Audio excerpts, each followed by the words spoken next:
Hi there. Well, we're going to look at three stories in the Bible and remind ourselves that God is in control. And to do this, we're going to look at the stories of three people. And these people are Job, Jonah, and Jesus. So, first, we're going to look at the story of Job. Now, the Bible tells us that Job was a man who God had given many possessions. He was very wealthy. And in those days, being wealthy meant that you had lots of livestock, like cows and sheep and donkeys, and Job had a lot of livestock.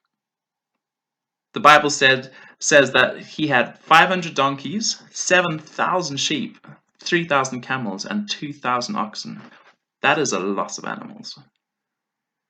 And God had also given Job a large family, which was especially important back then.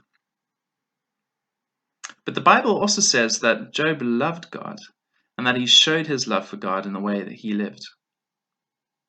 So this seems like a very happy story, but it didn't stay this way. God allowed these things to be taken away from Job. First, he lost all of his livestock. His many animals were stolen, and all of the servants looking after them, apart from a few, were killed.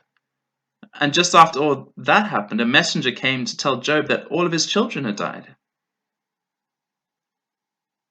And then a bit later, Job's body became covered in painful sores. That is a lot of horrible things to happen to one person. Why did God let this happen? Job loved God, didn't he?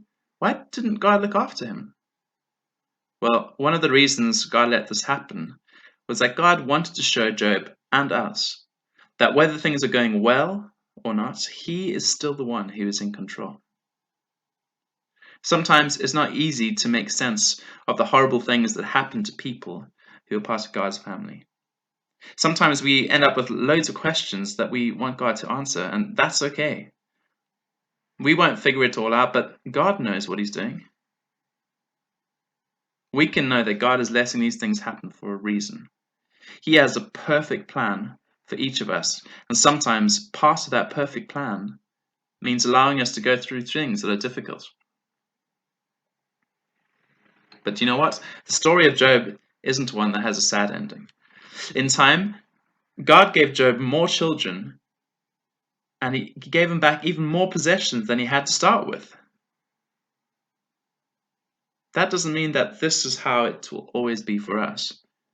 But what we do know for sure is that if you're a Christian, God is with you. And like Job's, our story will have a happy ending. If we are his, then God has promised that each of us will be taken to be with him, to be a part of his eternal kingdom. But for now, we can know that God has us in his arms, and he will keep us safe no matter what.